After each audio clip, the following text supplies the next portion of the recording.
Olá, tudo bem? Estou eu aqui novamente com mais um podcast importantíssimo para você que quer saber as novidades sobre o mercado imobiliário. Essa semana eu vou fazer um bate-papo incrível sobre avaliação de imóveis. Mas antes de eu chamar o meu convidado para falar com você, eu peço que você toque no sininho, se inscreva no canal, para que todas as semanas você possa conhecer assuntos importantes ligados ao mercado imobiliário e também conhecer os imóveis incríveis que eu trago para você aqui no meu canal. E agora eu convido para falar com você o meu amigo Vitor Orcílio Rodrigues. Tudo bem, Vitor? Tudo jóia, tudo bem, Dai, graças a Deus. Obrigado pelo convite, primeiramente. Eu que agradeço. Pela confiança aí na minha pessoa. E para a gente poder falar um pouco, quebrar alguns paradigmas aí sobre avaliação, sobre o mercado imobiliário. Novamente eu agradeço e espero poder contribuir de alguma forma significativa. Você vai ajudar e muito. Sabe por quê? Hoje no mercado imobiliário nós temos muitos corretores que às vezes chegam no imóvel e fazem uma avaliação fake daquele produto. Eu não vou falar mal feita, nem errada, nem nada, mas vamos falar fake. Só que antes da gente falar sobre a avaliação propriamente dita, eu gostaria muito que você explicasse como que você chegou, porque você já foi corretor, você é formado em psicologia, psicólogo, Sim. E de repente você caiu no mercado imobiliário, se especializou em avaliação de imóveis e vistorias e perícias jurídicas. É isso? Sim. Então, conta um pouco para nós. Também vistorias mais específicas. Então, conta para nós como que foi a sua trajetória até você se segmentar no nicho de avaliação de imóveis. Olha, foi muito interessante, porque primeiro eu nunca olhei para o mercado imobiliário como uma profissão. Fui convidado a participar de uma situação, numa imobiliária local, e aí isso me levou a conhecer um mercado que até então era desconhecido. Sim. E com isso, eu comecei a atuar muito no segmento que nós chamamos de terceiros, né? Os imóveis prontos.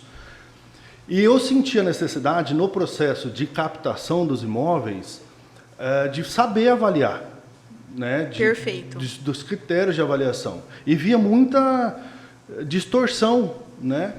Em relação às avaliações. Sobretudo porque nós, no momento em que eu entro no mercado, a gente vivia aquele boom, 2008, 2009 ali. Foi um boom do mercado imobiliário que explodiu. Justamente. Explodiu. Então a gente tinha oscilações de preço e estimativa de preços muitas vezes distorcidas. A cidade também vinha passando por um processo de melhoria, de crescimento, de novas empresas chegando. Então eu senti uma necessidade. Certo. Só que eu não queria fazer um curso de pronto, porque eu também não me sentia pronto para isso ainda. Entendi. Eu queria vivenciar um pouco o mercado e lia muito e percebi que isso era importante. Entendi. E aí eu objetivei, fiz um curso há 10 anos atrás, né, quase já 11 anos completos, do meu primeiro curso de perícia em avaliações, né, mais específica, com uma visão mais técnica, para poder atuar. E, na verdade, foi uma busca de qualificação, não propriamente para que eu me tornasse um perito, um avaliador de forma mais específica. Sim. Foi para aquilo me instrumentar para a minha atuação no dia a dia. Ou seja, eu busquei uma qualificação. Certo. E aquilo foi me abrindo possibilidades, né? Fui vendo outras possibilidades, a própria atuação judicial na esfera jurídica, né? Os chamados auxiliares da justiça, que a gente fala. E aí eu fui indo por esse caminho. Entendi. Sempre trabalhando de forma conjunta com imobiliárias ou com corretores parceiros. Já tive escritório dividindo. E aí a pandemia acho que mudou muito isso. Eu passei a atuar de forma mais independente no tocante às avaliações, às vistorias, né? Então, para mim, foi um mercado que se abriu, que eu gosto muito, que eu busco me especializar bastante, que é uma coisa, justamente isso, a gente precisa estar antenado, porque também na área de avaliação isso muda muito os critérios, saber fazer, né? como agir em determinada avaliação, o que é necessário, o que é solicitado, tanto o que é solicitado de forma particular, o que é solicitado por um escritório de advocacia, que eu atendo bastante escritórios jurídicos, e, sobretudo, o que é solicitado pelo juízo, né? Pelo magistrado, quando você é nomeado em determinado processo, ou muitas vezes, como eu atuo bastante também, como analista, como assistente técnico, que aí eu sou contratado por uma das partes para corroborar ou contestar determinado trabalho de avaliação. Entendi. Vitor, me fala uma coisa, o papel fundamental do avaliador de imóveis, qual é, na tua visão? Acho que critério e ética. Critério e ética. Critério e ética. Você consegue... existe muito erro de avaliação, onde a valorização do imóvel ele é feito de forma... Eu não queria usar essa expressão de forma errada, mas onde é passado um valor do imóvel sem realmente avaliar as técnicas de avaliação daquele bem? Olha, Dai, o que a gente observa é assim... Você tem que ter um cuidado de que, num processo, a gente falando assim, vamos falar, por exemplo, da captação do imóvel. Certo. Um corretor ou uma imobiliária, ao fazer a captação daquele determinado imóvel, tem por prioridade, em primeiro momento, precificar aquele imóvel. Sim. Seja para venda, seja para locação. O que a gente observa no mercado é que, às vezes, em função de querer agradar o proprietário, essa precificação do imóvel, ela ocorre sim de maneira errônea. Okay. Acho que não tem outro termo para a gente usar. É errônea, né? A partir do momento que você não tem um critério ético e precifica aquele imóvel de forma muito abusiva, é errôneo. É errôneo porque qual é a melhor palavra que se tem para o mercado imobiliário? É liquidez. Liquidez, perfeito. Então, falou quando eu tudo. não tenho preço real e condizente, eu não tenho liquidez. Então, eu acho que um dos aspectos muito importantes é quais são os critérios utilizados. Sim. Fora a parte técnica, que você tem, que aí é conhecimento, é vivência, é qualificação, é treinamento, que é como realizar uma boa vistoria para que aquela avaliação possa ser feita da melhor forma possível. Sim. Quais são os critérios? Posição do imóvel, se a gente está falando de um imóvel de rua, por exemplo, né? Okay. A posição do imóvel, a localidade do imóvel, você conhecer o entorno e adjacências daquele imóvel, né? O que tem, o que te oferece, toda a infraestrutura que a gente chama, infraestrutura urbana do imóvel, o que te oferece. Certo. Diferentemente do critério, muitas vezes, de você avaliar um apartamento, por exemplo, que por prioridade, ou se ele é mais popular, ele está em áreas mais adjacentes da cidade. Se ele tem um padrão mais elevado, ele está em regiões mais nobres, mais populosas e mais centrais. Ok. Então, são os critérios que você vai analisar. E sempre você tem um critério, no caso de parâmetros, você usar imóveis equivalentes para você ter um parâmetro. Não adianta você fazer comparativos com imóveis totalmente distantes. Ok. Fazer um comparativo, por exemplo, de um apartamento hoje, com a precificação do metro quadrado que a gente tem, com casa, é um erro que qualquer corretor vai cometer absurda. Porque são estruturas diferentes na hora da totalmente construção. Diferentes, né? Apartamento a gente só equivale a apartamento, casa com casa. Agora, o que muda na questão do imóvel residencial é que aquele imóvel residencial, muitas vezes, ele pode já estar numa região que o próprio entorno e a adjacência tornou-se mais comercial. E aí ele vai estar em vias ou localidades mistas ou mais comerciais. Então, são os critérios que precisam estarem atentos para que não haja esse equívoco. E, principalmente, a gente tem aspectos técnicos que norteiam o trabalho do avaliador.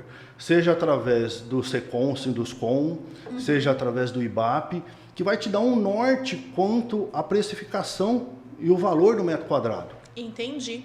De acordo com os padrões dos imóveis, se é familiar, se é galpão, se é industrial, né? Ok. Então, qual é o critério? Da onde eu tiro a precificação de metro quadrado? Então é importante que a gente não tenha e não caia no achismo. Deixa eu te fazer uma pergunta. Já aconteceu algum caso, a gente teria algum case, sem citar nome de nada, tá? Mas de que você foi lá, você fez uma precificação, uma avaliação daquele imóvel e, de repente, o próprio proprietário não leva em consideração as observações que você fez sobre o produto e coloca a venda por um preço fora da avaliação correta. Tem algum case que a gente possa dar de exemplo? Olha, tem vários cases, se a gente fosse dar de exemplo, na verdade. Mas pensa em um que a gente possa dar exemplo para as pessoas entenderem. E recentemente, até falando especificamente de uma forma mais recente, que eu fui contratado para fazer uma avaliação mais simples, digamos, não tinha um efeito judicial, digamos assim. E uma das coisas que me chamou a atenção, não só pela avaliação do imóvel, mas também por aspectos que são importantes, né, para qualquer imóvel, que é a questão documental. Né? Isso mata qualquer venda e qualquer tipo de ação dentro do imóvel, que é fundamental. E era um imóvel que, por exemplo, assim, para a municipalidade, existia um documento. Até por efeito de tributação e tudo mais, a gente sabe. Certo. Existe ali um IPTU, um imóvel, uma área construída. Mas no tocante ao registro, ao cartório de registro de imóveis, não existe nada. E isso é sabido no mercado que, até por critério técnico e ético, você pode até desvalorizar aquele imóvel numa avaliação até em 35%, por não ter uma documentação. Claro que você vai usar caso a caso. Ok. Porque às vezes pode ter prescrito algumas situações daquele imóvel, ele é mais fácil para você estar regularizando, enfim, são situações. Caso a caso, cada imóvel em específico. Então, nesse caso específico que você está dando, tinha o terreno, mas não tinha área construída no cartório. No cartório. Na prefeitura estava certo. Na prefeitura, sim. Mas no cartório não existia nada. No cartório não existia. E aí você tem uma dificuldade de liquidez, uma impossibilidade de financiamento, né? Então, tudo isso. E fora isso, na instrução de orientação, de avaliação, a gente observou assim, posteriormente, esse imóvel sendo anunciado com quase 80 mil acima. Do valor que você avaliou. Do avaliado. Isso sem ter feito nenhuma benfeitoria e, sobretudo, a questão documental. Ô Vitor, até que ponto esse tipo de venda, onde a avaliação do imóvel é eu tenho a documentação que está incompleta, é uma documentação que não é saudável, ela prejudica o trabalho do corretor de imóveis? E aí vem um terceiro lá e coloca o preço do imóvel 80 mil, 100 mil a mais do que realmente deveria ser avaliado. Como isso prejudica a profissão do corretor de imóveis? Eu acho que prejudica o mercado como um todo. Perfeito. Né? Então não é o corretor, é o mercado. Prejudica o mercado como um todo. Mas, sobretudo, eu acho que o maior critério aí importante, e eu volto a dizer, não é porque eu avaliei que a minha avaliação ela é absoluta, eu sou o dono do mercado e eu dito a regra daquilo. Não. Aquilo é uma sugestão mercadológica de valor. Inclusive, sempre que eu faço, eu deixo aberto para a pessoa que ela busque outras opiniões. Mas o que a gente busca dentro de um critério e de uma ética é ser o mais assertivo possível.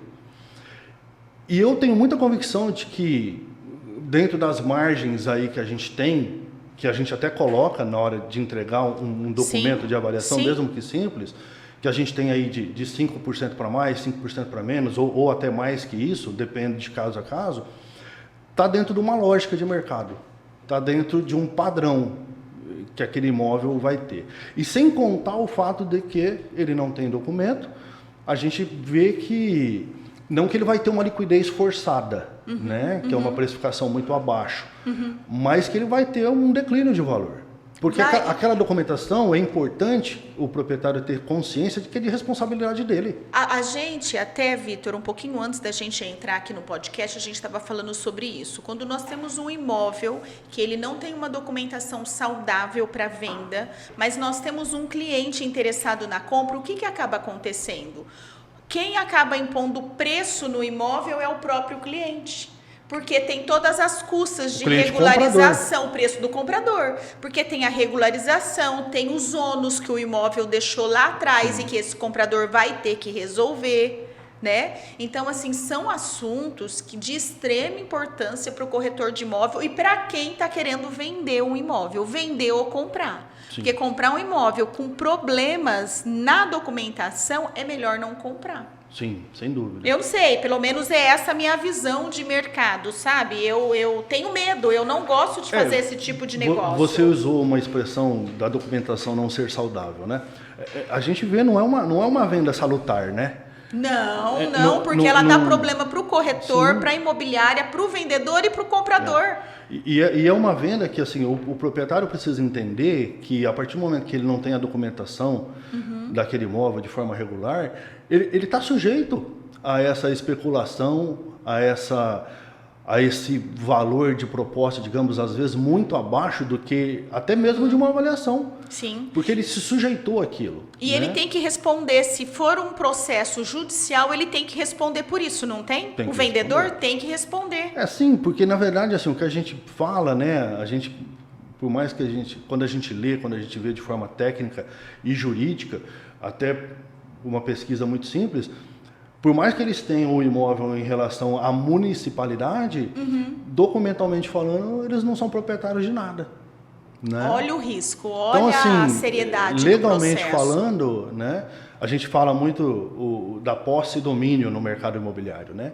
Eles podem até ter a posse, podem ser usufrutuários, podem morar e residir naquele imóvel, mas não tem o domínio, porque não existe documentação daquele imóvel. Né? Então, assim, a gente sempre orienta de forma técnica você procurar os profissionais capacitados, um engenheiro, um arquiteto, para regularizar esse imóvel, né? Para ter uma orientação, porque aquilo é uma dificuldade de liquidez, né? Para qualquer efeito. E mercadologicamente falando, a gente vê uma tendência muito grande, não digo a esse 35% que eu cheguei a dizer aqui, mas é significativo aí o declínio, o percentual que esse imóvel vai ter de proposta ou de liquidez real. Entendi. Ô Vitor, na tua experiência, ok? Porque sempre falam, uma coisa que eu ouço muito no mercado é assim, o imóvel vai desvalorizar, o imóvel vai desvalorizar, o imóvel vai desvalorizar. Do tempo que eu estou no mercado, trabalhando com venda de imóveis, eu nunca vi o imóvel desvalorizar. Você, enquanto perito avaliador de imóveis, porque você é o segmento do segmento, você está extremamente nichado ali na perícia e na avaliação do imóvel. Alguma vez na sua vida você já viu o imóvel desvalorizar? Um imóvel que de repente se avaliou hoje por, sei lá, 200 mil e daqui a 5 anos, se você for avaliar de novo, esse imóvel ter desvalorizado abaixo do que você avaliou? Tem algum caso assim? Olha, Day, assim, o que a gente vê e o que a gente passa, o que a gente vem sentindo de mercado, sobretudo até pelos índices da construção civil, né, o custo construtivo hoje, o quanto ele tem aumentado, né? Desde materiais, a mão de obra, tudo isso são critérios que a gente precisa estar ciente, estar antenado, para poder fazer uma avaliação condizente e uma precificação justa. Ao decorrer dos anos, ocorreu já isso mesmo, de eu avaliar um imóvel em determinada época e data, e voltar para fazer uma atualização de valor, né? Ocorre muito quando você atende empresas, né? que colocam o patrimônio imobilizado dentro do grupo empresarial, né? Hoje a gente tem as holdings aí ocorrendo, então ocorre muito. Nesse período, dificilmente eu vi ocorrer desvalorização, quase nada, a não ser que o proprietário deixou que aquele imóvel sofresse desvalorização, uma deterioração, um mau conservamento, algum abalo estrutural. Mas é muito raro. Se você faz manutenções preventivas, regulares, com profissionais capacitados, aquele imóvel a tendência é só de valorização. Claro que uma valorização real e mercadológica, não astronômica, não. Porque o que muda o valor de um imóvel, sobretudo, muitas vezes não é nem só a questão da área construída. O que a gente tem assim por critério e a gente observa, Porque a gente, por exemplo, nessa área de perícia, de atuação, a gente é muito consultado também. Sim. Sobretudo por pessoas de fora, que vêm fazer uma avaliação de engenharia, uma avaliação de financiamento, por exemplo. Então, às vezes, a dificuldade deles é em relação ao metro quadrado do terreno praticado em determinada região. Porque, de uma forma geral, para a questão construtiva, os índices já nos norteiam bastante. Sim. Por sim. padrão construtivo Sim. e tudo mais. Então, o que a gente sente é isso. É importante o proprietário se atentar a isso, que a valorização ela ocorre de forma natural, dentro de uma lógica de mercado. O imóvel muda de valor, de repente, mediante aquela situação que eu toquei anteriormente, que é na região em que o imóvel está, aquele entorno, aquela característica do mercado mudando. Né? A gente observa em ruas aqui hoje, como Cussi de Almeida, Cristiano Olsen, que são ruas que vão mudando. Né? Antigamente eram ruas de residenciais. E hoje, quando a gente atravessa elas, porque elas cortam, bem dizer, a cidade, né? Um extremo ao outro. De um extremo ao outro, o que a gente observa? Que elas se tornaram ruas comerciais. Sim. Tem aquela leve lembrança da residência, mas a maior parte das casas de frente para elas se tornaram comerciais. Ou elas estão em regiões mistas, que a gente coloca. Mistas, né? Isso entre mesmo. Residenciais e comerciais. Isso. E isso mudou muito o valor do metro quadrado, por exemplo, do terreno. Né? E obviamente que o imóvel, e você saber fazer, né, a chamada depreciação, a depreciação é um termo nada mais é do que o imóvel como ele se apresenta mediante a sua idade relativa. Perfeito, né? perfeito. Você não está querendo dizer que o imóvel é ruim. De Perfeito. Jeito nenhum. Idade relativa e idade real é diferente, por exemplo, de idade aparente. Porque às vezes você pega um imóvel, que nem aconteceu comigo agora, coisa de 10 dias de um trabalho que eu realizei, o imóvel, ele aponta um imóvel de 40 anos. Só que a idade aparente dele é um imóvel muito mais novo, porque ele foi reformado e foi muito bem reformado. Mas aí entra o que você falou sobre a manutenção. Por periódica. exemplo, a manutenção periódica faz com que o imóvel mantenha ou aumente o valor dele. Justamente. Esse proprietário fez certinho. Justamente. É um imóvel de 40 anos, mas ele veio fazendo uma manutenção para manter o valor ou aumentar o valor do imóvel. Não é isso que você está falando? Perfeito, perfeito. Então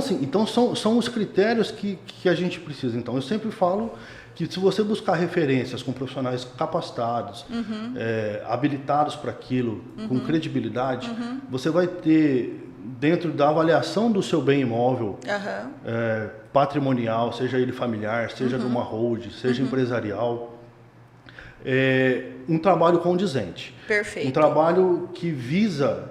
Porque eu acho que o profissional avaliador e o corretor, né, amparado nas leis que norteiam a nossa atuação, para poder opinar sobre o valor mercadológico dos bens imóveis, Sim. Se ele tiver critério ético e não pensar só em agradar um proprietário e não ter o achismo de valor, porque a gente precisa ter cuidado para isso, né? A gente tem que ter critério técnico para você saber avaliar determinado bem, o que aquela região te apresenta, o que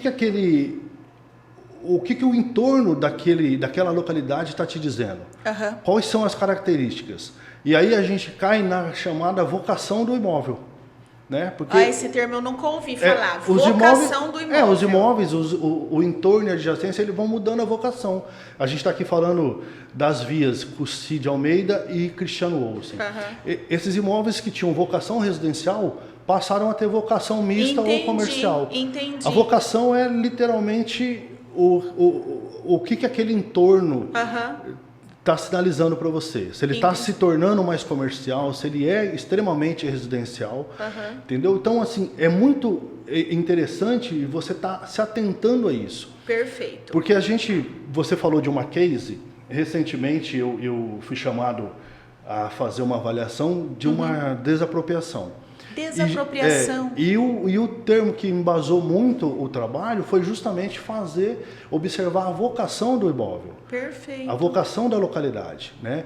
Porque foi feita uma desapropriação por uma benfeitoria urbana e queriam caracterizar o imóvel como sendo rural.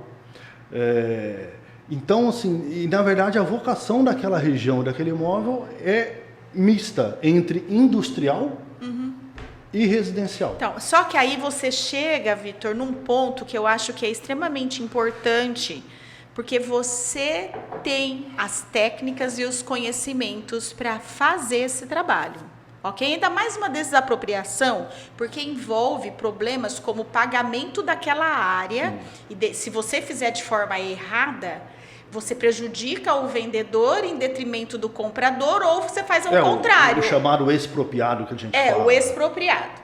Por exemplo, pensando no geral, ok? E pensando no corretor de imóveis, porque nem sempre as pessoas chegam até você. As pessoas procuram o corretor para que ele faça uma avaliação. Você pode vir aqui na minha casa fazer uma avaliação do meu imóvel? Como quem não quer nada, ok? Para esse corretor, para o nosso dia a dia da profissão, quais as dicas que você dá para que ele possa chegar lá e fazer uma avaliação justa? Olha, é claro que tudo isso é muito determinante do tempo de experiência que esse profissional vai ter. Né? Obviamente que eu não posso credibilizar que um corretor iniciando a carreira, ele chegue e ele seja apto para fazer uma avaliação. Ele não será. Talvez ele não tenha nem o conhecimento técnico específico. Perfeito. Porque o curso, por mais que ele nos dê certificação, ele não nos norteia para isso. Tá. Ao ponto de você falar, eu saio totalmente apto a poder fazer uma avaliação. Por isso que você, posteriormente a isso, busca os cursos de forma específica. Então, é sempre ter critério. Se ele é novo, busque sempre referência com profissionais mais experientes. Se ele trabalha numa imobiliária, com certeza naquela imobiliária vão ter pessoas mais capacitadas e com maior tempo de mercado. Então sempre troca uma ideia, nunca vai emitindo uma opinião de valor sem ter convicção daquilo. Perfeito. E sempre analisar os critérios, como a gente está falando. Qual é a vocação daquele imóvel, daquela determinada região, quais são as características que me apresentam. Conhecer de acabamento, né? Porque hoje você vai falar, assim, por exemplo, de uma textura, de um lamato, como é usado hoje, né? Nas partes, sobretudo, externas dos imóveis, o tipo de acabamento. Então, você tem que estar antenado. E muitas vezes, assim, você consegue isso especificamente buscando conhecimento em revistas específicas ou até mesmo numa loja que vende materiais de acabamento, vai lá, troca uma ideia, Entendi. Bate um papo, o que está de tendência, o que está acontecendo, né? A gente vive uma situação mercadológica muito interessante que a gente tem presenciado. Né? A gente tem tido um aumento bastante significativo da utilização da energia fotovoltaica. E isso a gente observa que às vezes o cliente quer supervalorizar o imóvel em função da instalação de uma energia fotovoltaica. E isso precisa ter um critério muito ético para isso. Né?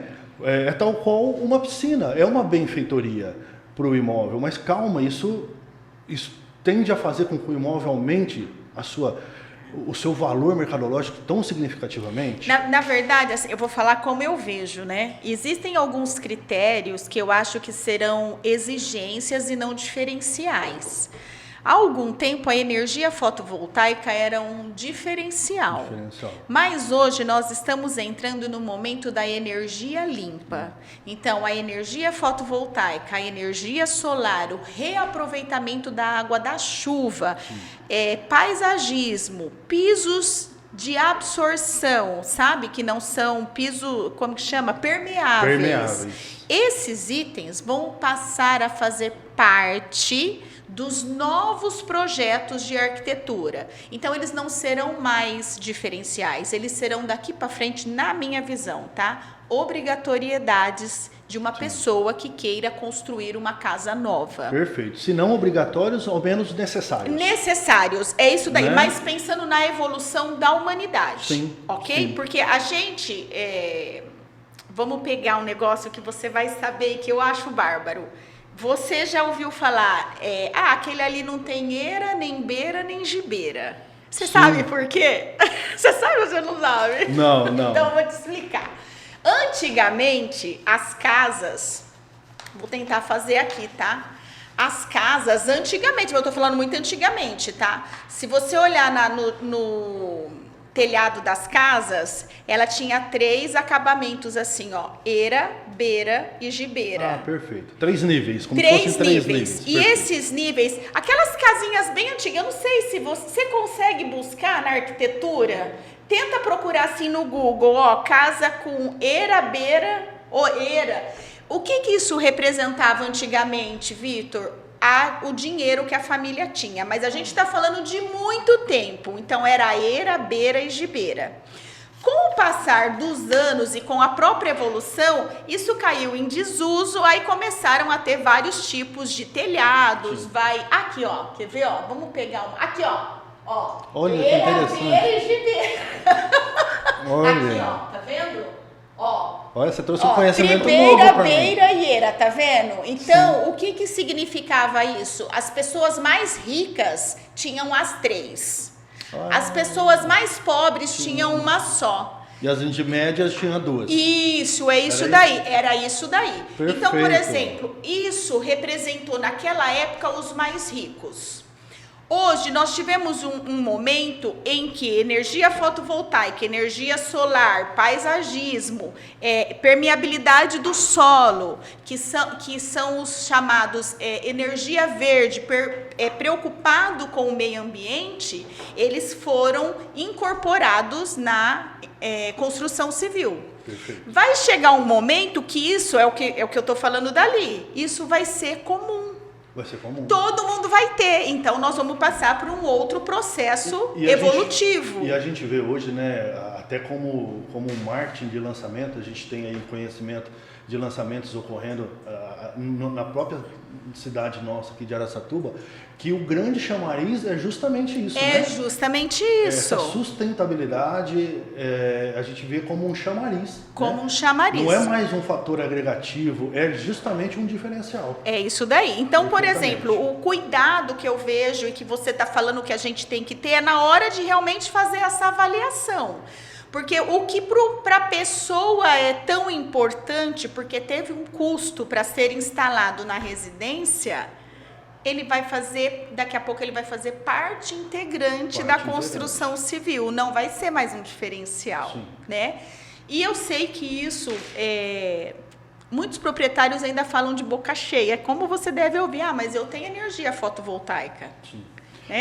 Mas é um pouco mais que obrigação já ter energia fotovoltaica. Sim, são fatores importantes.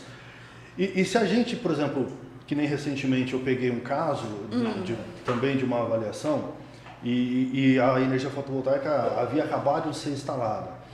E a minha sugestão, né, para também não entrar no mérito e no debate com esse proprietário, se vai supervalorizar ou se para não não vai desgastar. é que aquela energia instalada recente fosse negociada à parte. Perfeito. Porque a nós também, é outro critério importante para o perito avaliador, você saber. Você é contratado e você tem ênfase para falar do imóvel, do bem imóvel, seja ele composto por terreno e construção. Você ficar emitindo tanta opinião sobre tantos Perfeito. itens, você corre o grande risco de ser incoerente e de errar. Que nem, por exemplo, você vai fazer muitas vezes uma avaliação industrial. Você avalia lá o imóvel e muitas vezes a pessoa quer que você avalie o material. E aquilo não é da habilidade técnica do corretor de imóveis, do perito avaliador. Para aquilo, muitas vezes, dependendo da composição, você pode até no orçamento seu estipular que se contrate, que você vai precisar de um assistente técnico específico para aquilo que você, para se formar o valor global daquilo. Né? A mesma coisa é a questão de você avaliar fundo de comércio. Tem muita demanda para isso, mas você precisa ter muito critério. Perfeito. Muita seriedade, para não se meter a falar uma coisa da qual você não tem domínio pleno. Perfeito. Então, o domínio pleno do corretor, do perito avaliador imobiliário, é sobre o bem imóvel. Itens, acessórios, maquinários, tem que ser tratado à parte. Tem que ser tratado por um profissional que vai conseguir avaliar aquilo. Perfeito. Porque quando a gente avalia um metro quadrado, que a gente está avaliando um imóvel, que aquele imóvel possui diferenciais como planejados, é obviamente que aquilo já vai fazer parte da avaliação do metro quadrado, né? Dentro de um critério.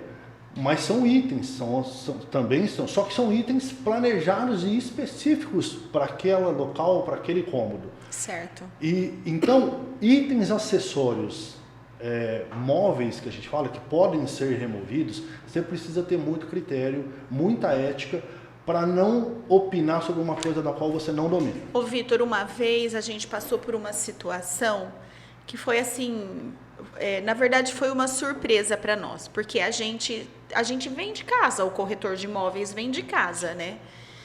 E aí nós fizemos a venda de um imóvel completo em armários, completo em ar-condicionado, projeto de iluminação, piso porcelanato, bonito. Pensa num imóvel bonito. Aí tá, vendemos o imóvel por... Bom, eu vou dar um número aleatório, tá? R$500 mil. Perfeito. Aí chegou a engenharia do banco. Perfeito. A engenharia do banco avaliou o imóvel por 350 mil. Perfeito. Ok? Aí nós fomos cogitar a engenharia do banco. Mas por que ela fez essa avaliação tão baixa do imóvel?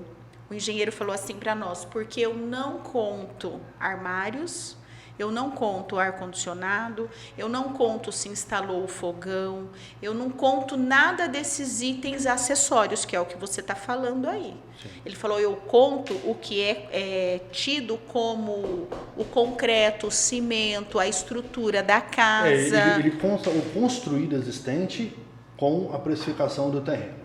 Isso. Eu já me deparei bastante com isso, inclusive já fui convidado ou contratado até a fazer contestações de avaliações com a mesma finalidade da qual você está citando. E o que a gente observa é que o engenheiro, que hoje a gente observa muitas vezes que ele acaba fazendo mais uma vistoria e que a engenharia do banco é que faz a definição da precificação daquele imóvel, ele tem a capacidade plena e total.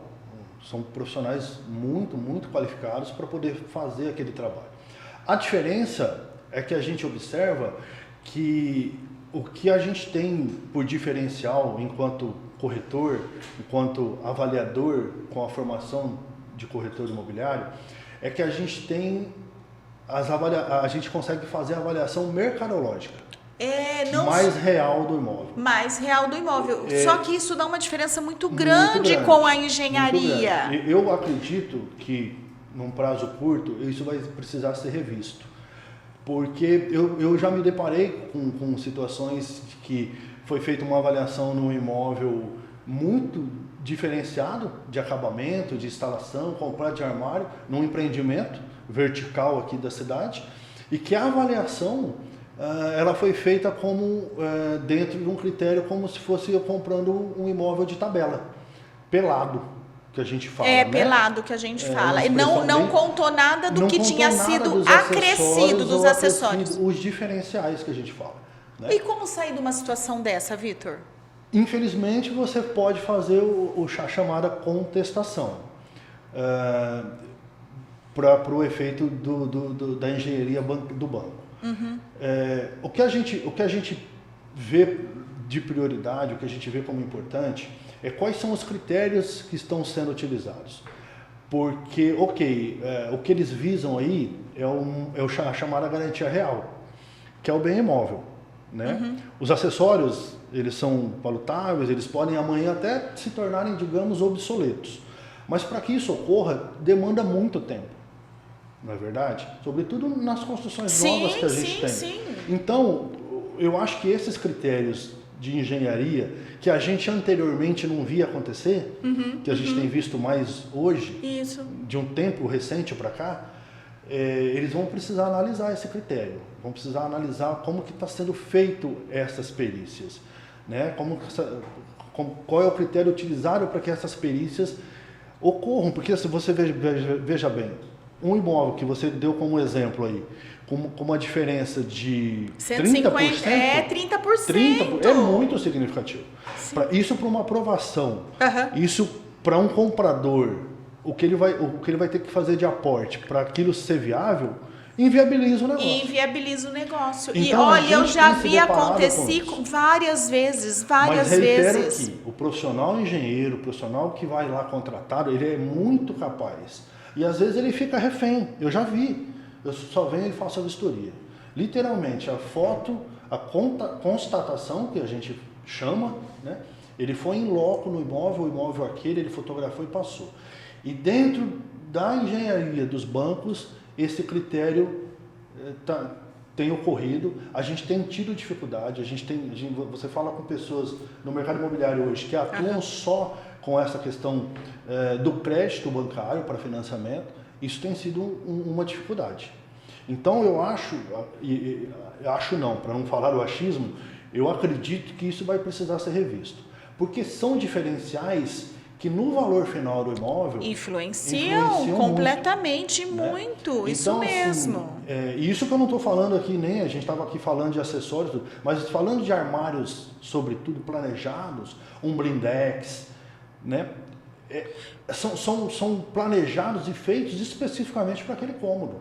Então a gente tem por prioridade que aqueles móveis planejados são difíceis de remover. Talvez eles vão se enquadrar só se for para um apartamento, para um mesmo apartamento, para um mesmo empreendimento. Nem tira, né, Vitor? Justamente. É muito difícil. Você vai tirar um armário planejado de uma casa, ele passa a ser parte integrante daquele imóvel. Justamente. Porque não tem como você tirar, você não vai conseguir reaproveitar. Então a gente tem visto muito isso. E isso é um critério que tem sido uma dificuldade. Sobretudo para você que está na linha de frente, na parte comercial, né, com a imobiliária, como corretora, que isso tem sido uma dificuldade. E eu vejo isso porque é importante até você ter tocado nesse ponto, porque eu tenho sido contratado ou muitas vezes consultado para justamente se tal avaliação cabe um questionamento ou não. Entendi. Bastante até, de critérios de avaliação, com dificuldade. Porque a gente sabe que para a questão do crédito imobiliário, a taxa de juros ela é fundamental. Falando em taxa de juros, nós tivemos agora na sexta não, né? Porque hoje é sexta. Na quarta-feira, a última reunião do Copom e taxa de juros baixou para 12,25%. Então, a Selic agora está em 12,25%. Isso é muito importante. Isso dita a regra geral do mercado. Mas é uma coisa da qual não é só isso. Porque, por exemplo, assim, dentro de uma estimativa, você poder dar uma variável, de repente, de 5%, é uma coisa. Agora, 30% é muito, né? É muito significativo. E no caso específico que eu estou te falando, desse empreendimento vertical que eu fui chamado e que, pelo valor do imóvel mercadológico anunciado e pelo valor de tabela, a diferença deu 20%. E inviabilizou. A então interessada cliente compradora desistiu do negócio em função da avaliação bancária. Entendi. Então, assim, é um critério que a gente precisa ter muito cuidado. Volto a dizer aqui, reitero que os profissionais são aptos e muito capacitados para realizá-los. A diferença é o critério que os bancos vão ter que utilizar e passar a utilizar. Porque senão vai inviabilizar o mercado. Entendi. Ô, Vitor, agora sim, de forma rápida, mas para a gente saber, quais são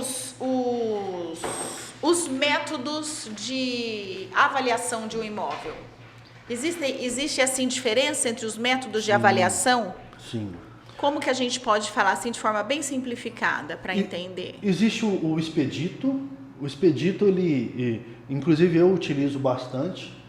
Mas para isso você tem que ter bastante conhecimento do que você faz, né? Porque o expedito ele é muito baseado na experiência e na expertise do profissional avaliador. Perfeito. Mas eu sempre digo, Dai, que por mais que você possa ter um conhecimento amplo e muita segurança até no que você faz, é aquilo que eu comentei do corretor novo. Olha para o lado, você troca ideia, fale com pessoas com quem você confia, com credibilidade, troca uma ideia, não seja o dono absoluto. Entendi. Aquela não é uma verdade absoluta sua. Tá. Né? Então eu acho que esse é um critério.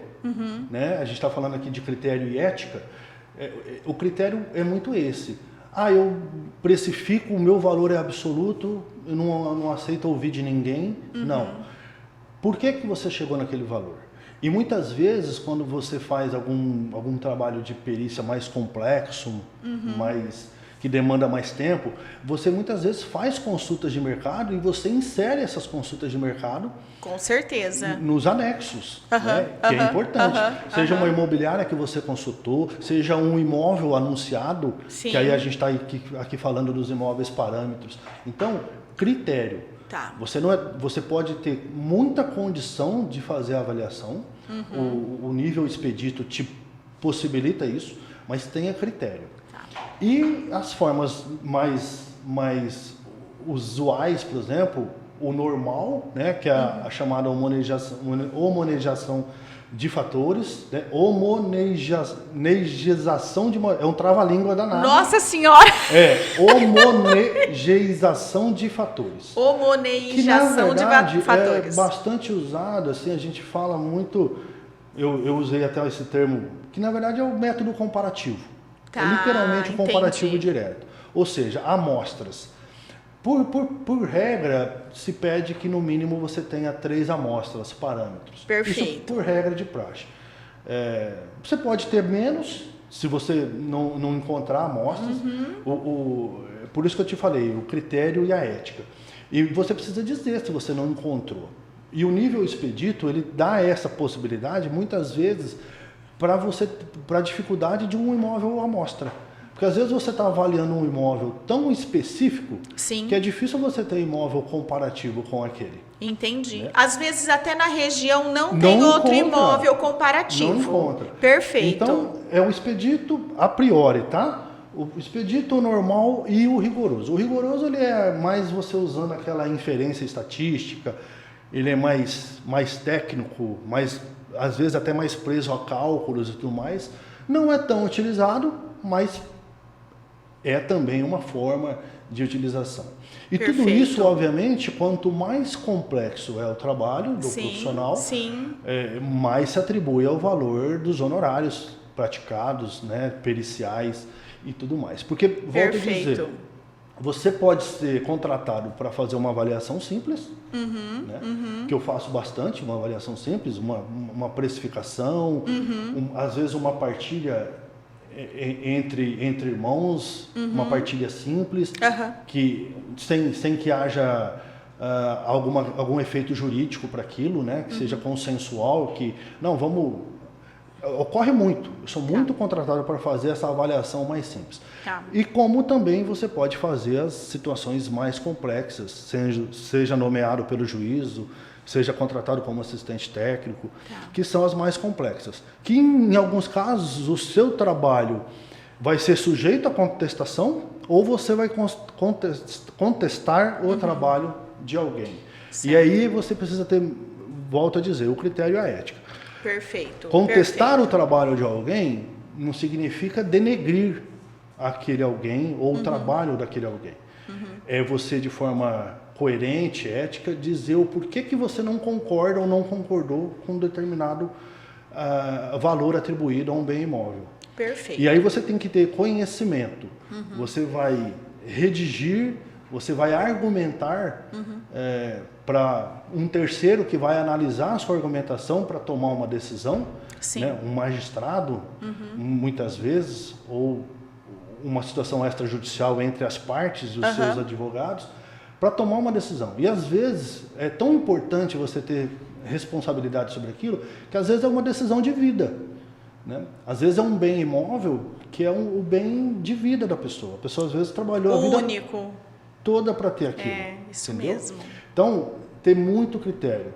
Você não deixar de ter a empatia, Ok. a relação humana, né? Porque, sobretudo, você até citou da minha formação em psicologia, e eu ouço muito isso.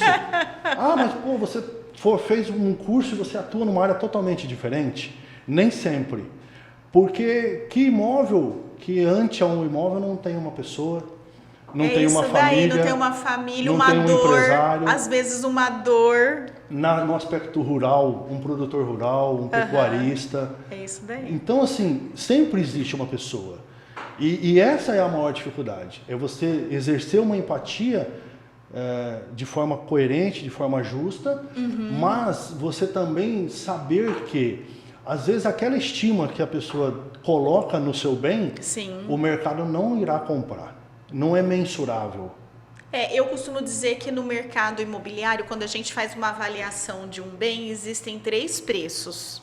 O preço sentimental, o preço que o avaliador vai fazer do imóvel e o preço comercial. Que o mercado paga. Que o mercado paga. Porque chamada liquidez que a gente... É a liquidez. Nem sempre o preço sentimental, porque todo mundo quer trabalhar no preço sentimental e ele costuma sempre ser o mais caro. Sim. Com valor agregado maior, né?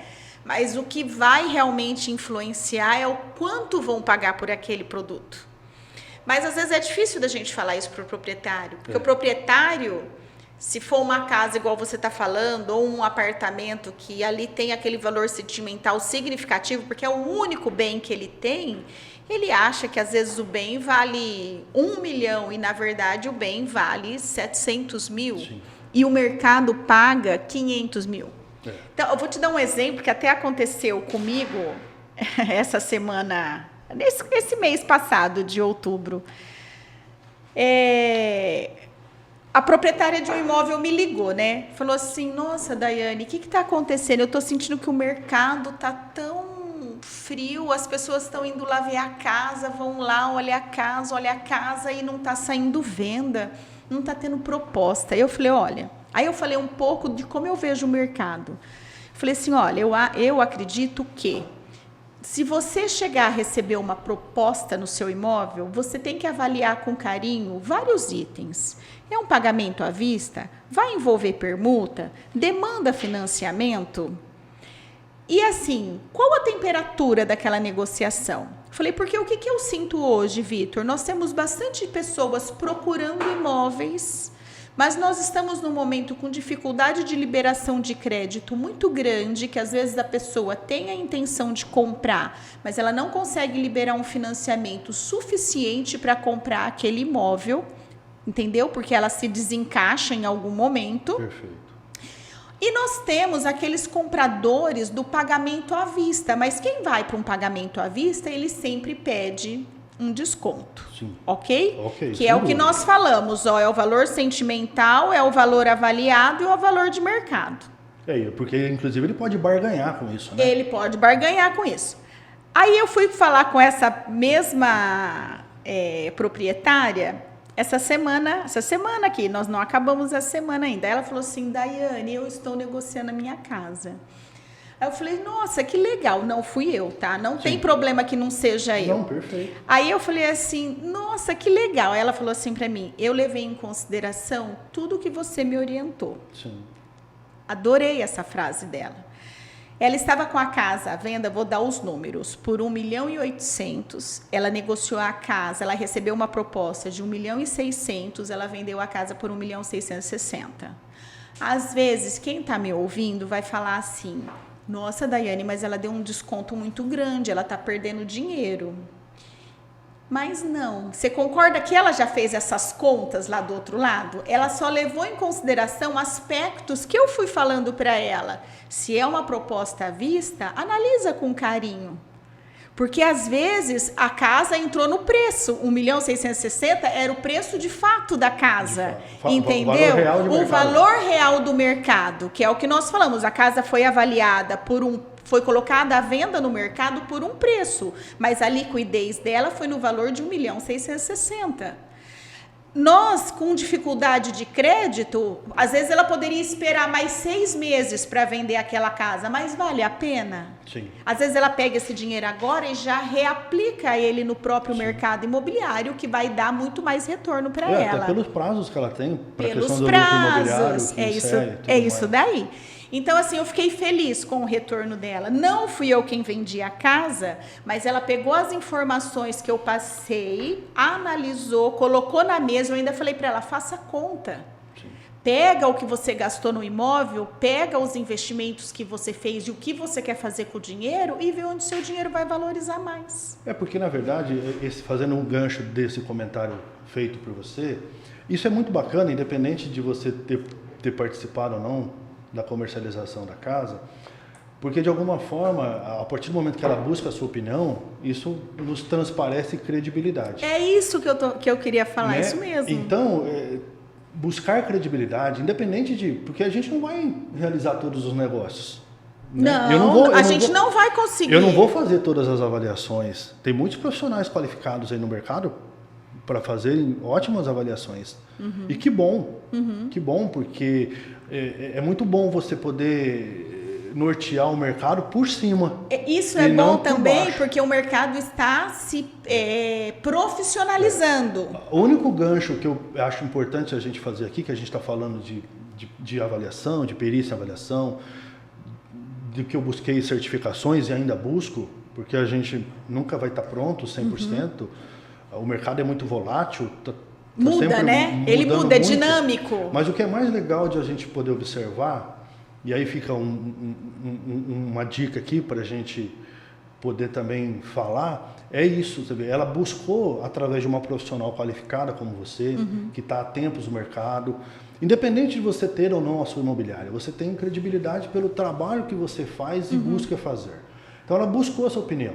Claro que ela poderia até ter te contratado como uma assessora, fazer uma assessoria comercial. Poderia. Faz parte do trabalho do corretor também. Não é verdade? Sim, sim. Então, o que a gente fala é muito isso. Assim, é muito importante. Você vê, ela buscou embasamento técnico específico, profissional qualificado.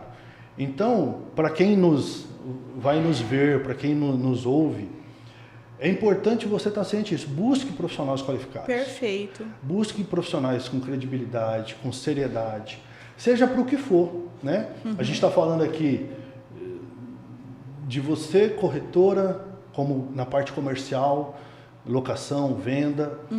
Eu, no meu trabalho mais específico e direcionado para a área de avaliações bem segmentado, e perícias. Perfeito. E a gente falou muito aqui dessa não desvalorização do imóvel.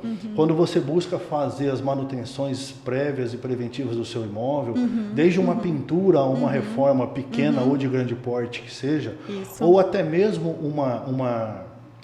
uma nova obra, né? uma construção de um imóvel novo, você buscar profissionais capacitados. Perfeito. Para tudo que você for fazer. Né? Hoje a gente vê muito assim, critérios, às vezes você é um profissional de arquitetura, mas às vezes você tem que contratar um engenheiro ou indicar um engenheiro elétrico. Sim. Porque a parte elétrica do imóvel, como a estrutural hoje é determinante. Eu recentemente fui fazer uma vistoria num imóvel, e um imóvel novo, comercial, aquele imóvel não tinha previsão de fibra. Num imóvel novo. E foi um erro do projeto.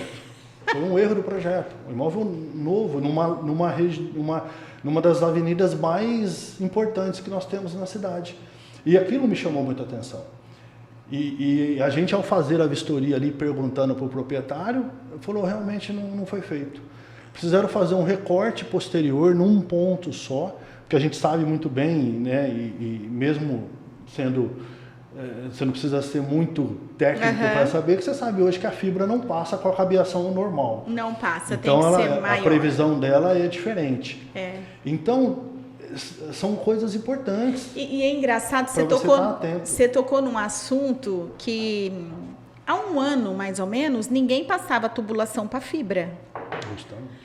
Mas de pouco tempo para cá se tornou um item que é, bem dizer assim, na minha cabeça, indispensável. Indispensável. É o que a gente está falando. São situações que vai acompanhar a evolução e passam a ser indispensáveis. E e às vezes ninguém se detém a isso. E na verdade não é só no imóvel comercial, não. Não, no residencial também. É isso daí. determinante. É isso daí. É o processo de evolução que eu tô falando. Porque a fibra é a nova tecnologia. É a nova tecnologia. De cabeamento de internet e tudo mais. Você sabe o que vai mudar daqui a pouco? Isso vai interferir diretamente também no nosso trabalho?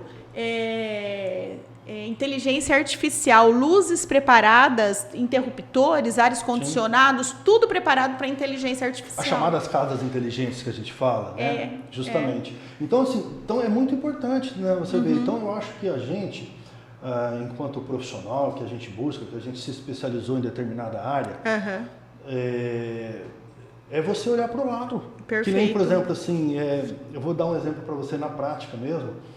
Às vezes você olha um imóvel e dependendo, um estado de pintura novo, por exemplo, uma pintura acabada de ser feita.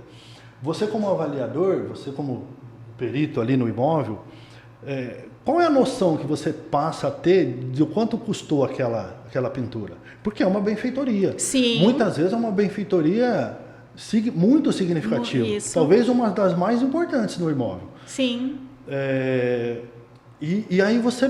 E aí eu fui falar com um colega pintor, assim, uma pessoa que eu confio muito, que eu indico muito, que presta serviços para mim, para minha família. E aí eu falei, eu fiz um cálculo mais ou menos assim, eu estou errado por esse cálculo? Claro que um imóvel muito específico, com muito uso de lamato, um acabamento, uma pintura diferenciada, uma textura diferenciada. E aí eu fui para o norte que eu falei, puxa, eu não estou errando, entendeu? Então você aí tem uma precificação, por exemplo, e num cálculo de engenharia que eu já observei, muitas vezes é passado assim que o custo por metro quadrado de uma pintura é de 80 a 100 reais, né? Isso assim, Eu nunca tinha pensado nisso, Vitor. Então assim, eu recentemente, até numa avaliação, pude observar isso realmente. E aí eu perguntar para o proprietário o custo que ele teve, deu muito próximo. Entendi. Deu muito nessa margem de 80 a 100. E a gente eu não levo em consideração isso, mas são coisas que a gente tem que colocar no papel. É um critério que a gente precisa estar sempre antenado. Perfeito. Às vezes numa loja de tinta que você vai se informar. Porque, por exemplo, assim, eu não estou dizendo que você tem que determinar isso, mas você tem que ter uma noção disso. Que é o estudo constante, né? Que é o que você falou, é o estudo constante. Não sabe fazer, vai lá e vai estudar por exemplo, sobre isso. No tocante que a gente citou anteriormente, a questão da energia fotovoltaica, puxa vida, você tem uma empresa de credibilidade no mercado que você possa ligar, que você possa fazer uma consulta. Qual que é o custo de instalação daquilo? Qual que é o valor, o quanto que ela gera de energia mês? Né? Para você ter uma noção. Eu não estou dizendo que você tem que determinar aquilo. Volto a dizer, você não é sua habilidade e seu domínio específico. Mas ter uma noção é importante. Perfeito. Vai nortear o seu trabalho. Legal. Vai te dar conhecimento, vai te dar engajamento. E sem contar que essa troca com profissionais de outras áreas, mas que ao todo, a gente está falando aqui de bem imóvel, que eles também são prestadores de serviço para bens imóveis, vai te ajudar muito. Muito. Né? Perfeito. Às vezes numa obra, numa reforma, uma pergunta que você faz ali, o cara te mostrou um lado que você não conhecia. Né? O porquê daquilo, o porquê que é construído, né? Essa troca mesmo agora que você me ensinou aí. Da era Neiveira e Gibeira. Para mim, confesso que é uma novidade que eu achei fantástico. Aqui em Araçatuba, a gente ainda encontra algumas casas com eira, beira e gibeira. É só passar nos bairros mais antigos. Eu já fiz isso. Quando eu aprendi sobre isso daí, porque até então eu também não sabia o que era, eu fui ver. Eu começava nos bairros, assim, os mais tradicionais. E você ainda encontra algumas casas com eira, beira e gibeira. É legal isso. Muito interessante. Eu confesso para você que, às vezes, a gente pode achar que era um detalhe arquitetônico. E não, aquilo ditava a regra... A condição social daquela família. Época. É isso aí, ditava a condição social daquela época. É uma questão até cultural. É cultural. Né? Porque eu, por exemplo, falando de questão cultural, e você vê o quanto que eu sempre, ao final de alguns tipos de avaliação que eu faço, eu coloco uma situação do Luiz Carlos Berrini, Luiz Carlos Berrini, para muitos, ele é o pai da avaliação imobiliária no Brasil. E essa citação é de 1918. E ela é tão atual, porque ela fala muito dessa questão subjetiva e também psicológica e sentimental.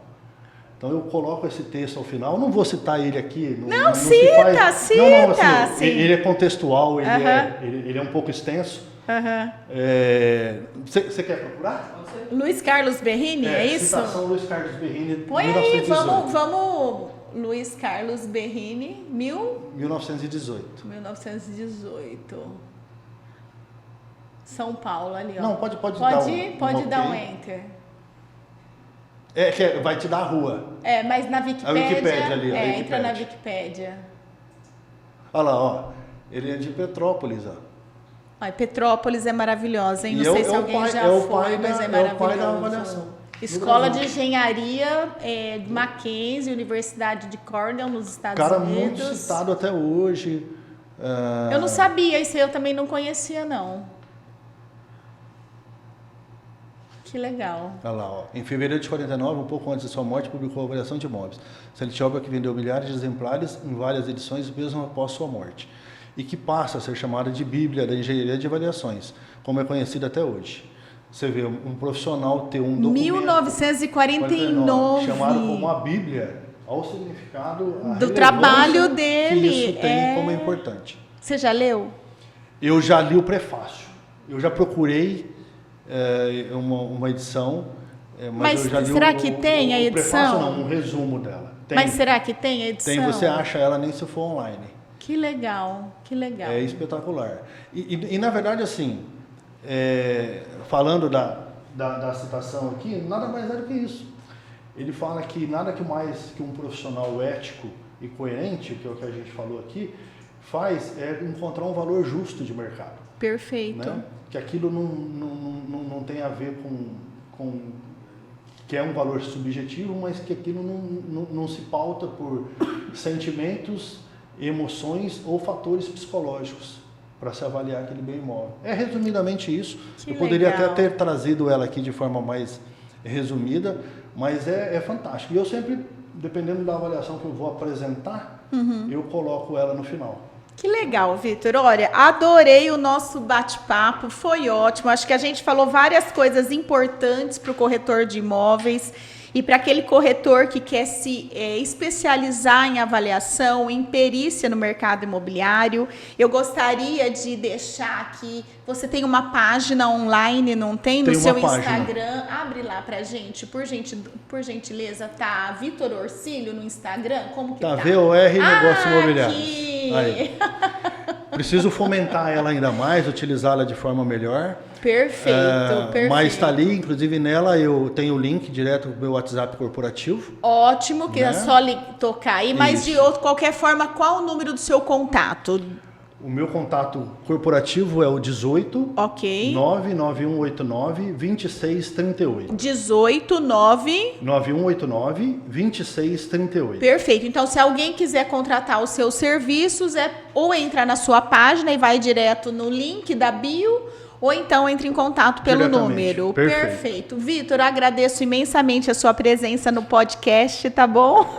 Eu que agradeço. Eu falei que eu ia aprender muito hoje e aprendi. Mas eu também aprendi com você, sempre é uma troca.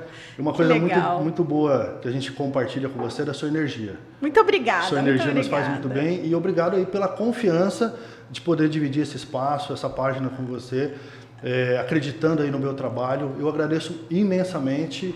E hoje eu saio daqui muito feliz. Que bom, Vitor, que feliz. E muito acrescido dessa nossa convivência aqui, tá bom? Tá bom, Vitor, muito obrigada, viu? Muito obrigada. Gente, muito obrigada pela sua audiência. Vai lá no sininho, toque. Eu espero que o conteúdo de hoje tenha sido importante para você, corretor de imóveis, para você que queira comprar um imóvel e também para você que está se preparando para a venda de um imóvel. Nós falamos sobre assuntos relevantes na hora de fazer a avaliação, a perícia e colocar preço no seu maior patrimônio, porque o imóvel é o nosso melhor dinheiro, né?